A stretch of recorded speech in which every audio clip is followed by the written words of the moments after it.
ganyan na po ang na-encounter sa daan man o sa kabukiran o sa mga liblib na lugar, ay pwede nyo pong pasigilin namin sa pamamagitan ng orasyon na aking babahagi.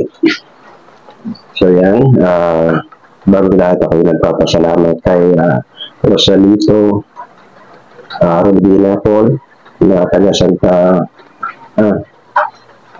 Mateo Rizal. Ang ginawa niya po ay one set, yan po ganito, at ang kanyang parcel ay ito. So yan, salamat at shout out sa iyo sa Sir Rosalito Rodina Paul. Shout out sa iyo dyan.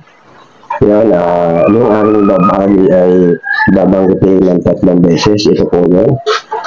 At pag tapos naman po mabanggit ng 3 beses yan, ito po sa inyo pong daliri at sabay ituro kung saan naroon nagpakita ang nilalang tulad ng nasa video.